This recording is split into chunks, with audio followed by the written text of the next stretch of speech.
Hi, this is George Heibel, introducing what we plan as a series of interviews via the Highland Park Arts Commission with artists who are residing in Highland Park. Today we'll be speaking with John Marron, Zen artist, writer, life coach, and a Highland Park resident. John, I'd like to start with a few questions. What is your life path, your artistic path, and how did you get here? Well, I was born in Davenport, Iowa in 1947. I'm the oldest of 10 kids. My mother was a Skid Row bartender. My father was a Harvard graduate lawyer. My mother was married 7 times. I have a very diverse family, blended family history. I went to Johns Hopkins as a pre-med. And then lived in San Francisco and went to San Francisco State writing seminars. I was at the Johns Hopkins graduate writing seminars. Became an anti-war activist, you know, vis-a-vis the Vietnam War, and through that I became a Buddhist. A good friend of mine in high school passed away in the Vietnam War. Debugging booby traps, and then I saw a show on the 5 o'clock news about a Zen monk self-immolating, and I felt like I had to shift from being a devout Catholic to embracing Buddhism. And in San Francisco I met most of the beat poets and the language poets, and I was artist in residence and poet in residence at a San Francisco High School, Galileo, for 5 years. I did a multicultural poetry mural calendar for the city of San Francisco. Diane Weinstein, who was then the mayor, who's now the senator from California, she was a benefactor and friend, and so I was, you know, doing poetry. I was also a dancer. I curated dance series and did spoken word and performance art. Became a Buddhist. I was ordained as a lay Zen monk in 1987 with Peter Coyote. Robert Aiken Roshi was our teacher. And I lived in Portland. I lived in New York City in the Lower East Side. I did a lot of work with St. Mark's Poetry Project. Ann Waldman, Patti Smith, Allen Ginsberg was a good friend of mine. I performed with Robert Wilson and Philip Glass in some of their early productions in New York. I did a spoken word performance at the San Francisco Opera House in 1976 that's on Vimeo, and that might be a hoot for people to look at. Robert Wilson had done a show there. But I was married and had a child, and we moved to Highland Park. My wife is a, you know, internationally known women's labor expert at Rutgers, Dorothy Sue Cobble. And I've lived in Highland Park for 30 years. Because of that, her moving here to Rutgers. I worked at UMD&J for 26 years as a family therapist, had a private practice. Now I do some life coaching.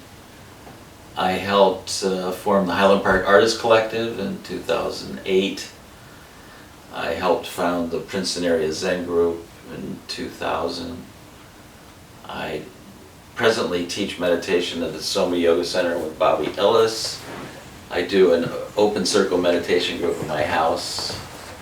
Is that too much, George? No, I think these are all very fascinating details. I have a great daughter who's a charter school teaching coach in Brooklyn, and a 15-year-old cat named Ziggy. I could say more, maybe I should stop. I think it's a good introduction. I think that'll give. Well, I also became a member of the Highland Park Art Commission when I retired from UMD&J, and a board member of Main Street. So I've been doing a lot of art for Main Street and the Arts Commission. I could say more about the Art Commission. Yeah, yes, please tell me a little bit more about the Highland Park Arts Commission. Pandora Scooter is the chair, I'm the vice chair. Maggie Dominic, Amy Pollock, Allison Baldwin. Just recently, Josh Fine became the liaison to the Borough Council for the Arts Commission. And so we do book arts workshops at the library. We created the Band-Aid bench at Rite Aid. We did a sculpture walk with Mason Gross School of Art. We also sponsor various workshops, storytelling, poetry, performance art. I do the window arts project with Main Street in the Rite Aid windows and 30 other windows in Highland Park. I've done that for 3 years. We're just trying to make Highland Park more of an art destination, more beautiful, more welcoming, more multicultural, more racially sensitive, culturally sensitive. And so I'm partly with the Art Commission. I'm doing the Windows of Understanding project, which starts on January 21st with the City of New Brunswick and the Highland Park Art Commission. So at the Rite Aid windows, starting January 21st, you'll see some beautiful artworks that represent various social service organizations in Highland Park. The food pantry, many programs at the Reformed Church, Interfaith Rise, Global Grace, Dyer that helps immigrants out, mental health for people who can't afford it, the Rape Crisis Center in Edison, and then a number of social service organizations and LGBTQ. So I work with the J&J Open and Out group, the Pride Center, which has a great gay youth art drop-in group every Saturday in Highland Park. In Rutgers, they have the Social Justice Education Center for the LGBT community, so we're going to be representing those and a lot of really good mental health organizations, Traumatic Loss Coalition, through art here in Highland Park. It sounds like you've been able to unlock a lot of synergies in this community. So over the 30 years you've been living here. I've tried, yeah. Very good. Now, we're in your home right now. There's a lot of interesting art here. I wonder if you could describe some of the things here. Like right behind you. Well, maybe. Right behind me, this was actually given to me. This is an Aboriginal shaman from Australia. It looks like a topographic map, but it also has these shamanistic symbols that have to do with water and where villages are. And I visited a museum in Paris, the Quai de Quan Li, I think I'm saying that right. And they have some exactly like this, the same scale. So I feel very gifted to have something Aboriginal that, you know, might have occurred, you know, 2,000 years ago. But I also have some of my own art here. I'm doing a piece of art for the Windows of Understanding that has to do with gender orientation, sexual orientation, non-binary understandings of oneself.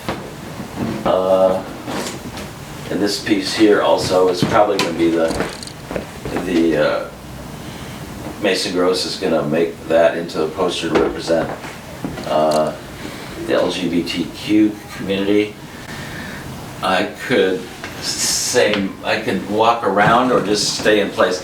I have a banner outside on my deck that represents the Highland Park Art Commission. I have Tibetan tankas because I'm a Buddhist, and various pieces of art. This piece here, there's going to be a show in New Brunswick at the Above Art Gallery over on, I think it's Morris Street. And that starts, I think, in early February. It's called Reflections. I'm doing a piece of art for my pediatrician for her child's playroom. So this is sort of a play, sort of a rehearsed sketch of what that might look like. So I generally have done Japanese style sumie, haiku. Enzo is a black circle that represents consciousness, but also the negative space that Zen, embraces in much of its teaching, the non-dualistic approach to living one's life, non-attachment in the past, but now I'm moving more into color. I could say more, but is that enough? I think I've seen some of the work you have in the Rite Aid windows here in Highland Park. What you just described reminds me of some of those pieces. I have 9 pieces at the Dish. I have some at the Garden Party Salon and Okey Pokey.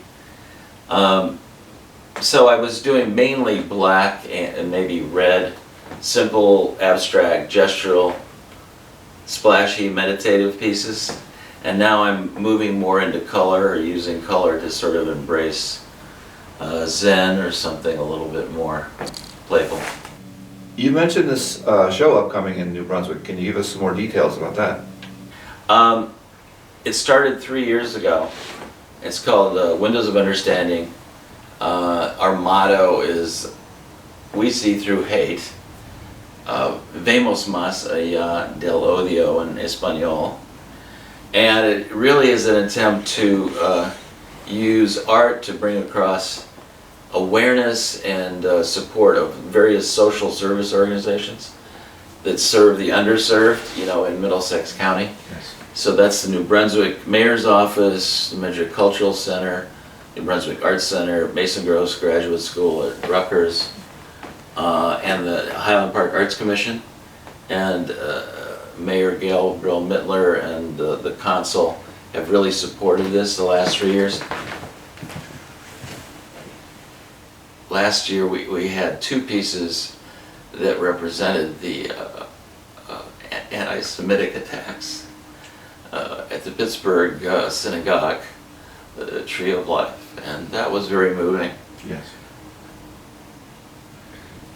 You might have Sorry. mentioned that show is from 4 to 6 p.m. on the 21st, Okay, is that right? so it starts on January 21st with a big private reception at the Hungarian Foundation Gallery in New Brunswick, Okay. so that the artists and the partners and the window owners will come to that. And then there's an open reception at the Zimmerle on Thursday, February 29th from 4 to 6. Anyone can come to that.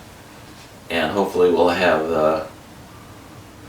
both the mayors and all the participants.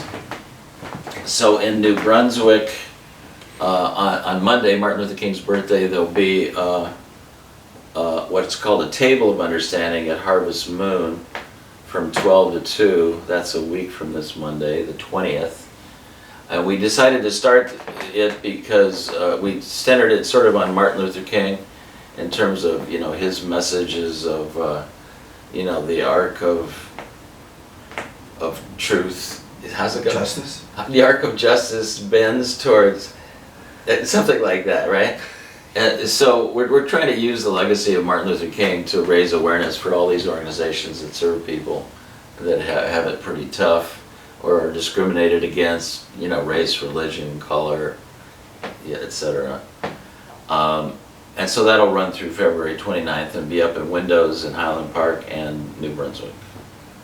And we hope everybody checks out Rite Aid, and you can go to windowsofunderstanding.com and get an overview of that.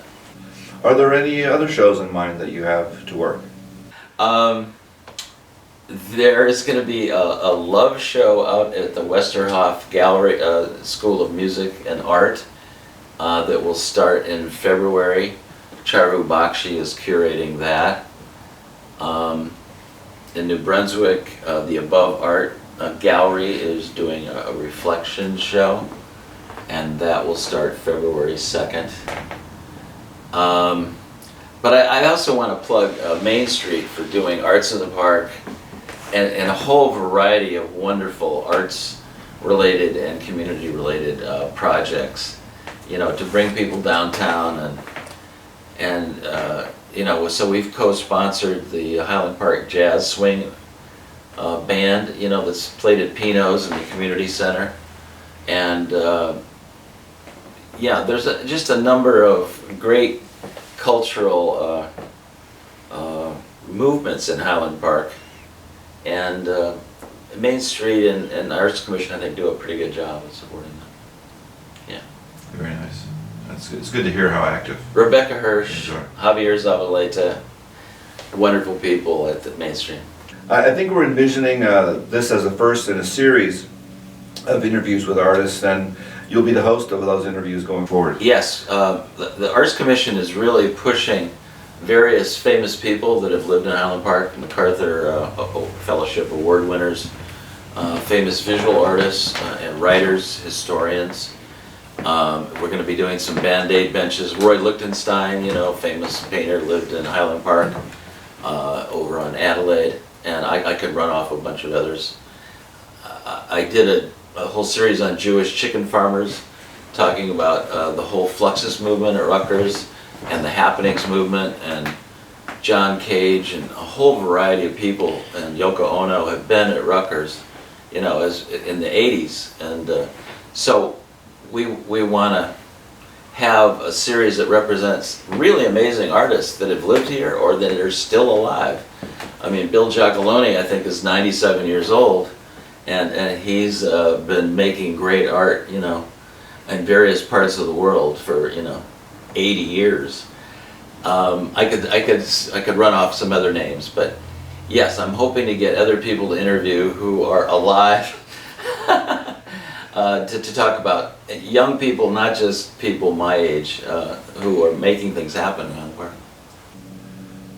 And before we wrap up, is there anything else you'd like to mention?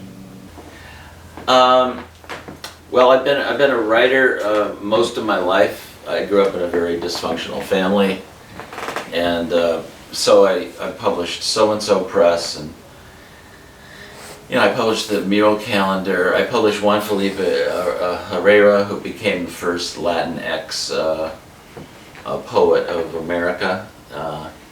He ended his reign about a year ago in Washington. And I've published other, you know, beat poets, language poets. I have two books. One's called Blips, which you can get on Amazon. The other book, called Oyo, is available as an open source book, you know, at the Utah State. And I teach, I'm teaching a flash fiction course at Rutgers right now through the Osher Lifelong Learning Institute, which is a great program for people 50 and up. I'm 72, and the students and teachers at the Lifelong Learning Institute and the whole staff at Continuing Ed at Rutgers are just fantastic. So any people 50 and up that want to go to great classes, check out Ali Rue. Now I'm doing flash fiction. I'm going to be doing Zen Art's sumie, haiku, ikebana, and small books in a Zen meditation context in the spring. So I'm going to zip it. As a Zen person, we're supposed to have bare attention and great humility. I've already said way too much. I see. Well, John, it's been a real pleasure speaking with you. Okay, George. Thanks so much, and we'll see you all next time.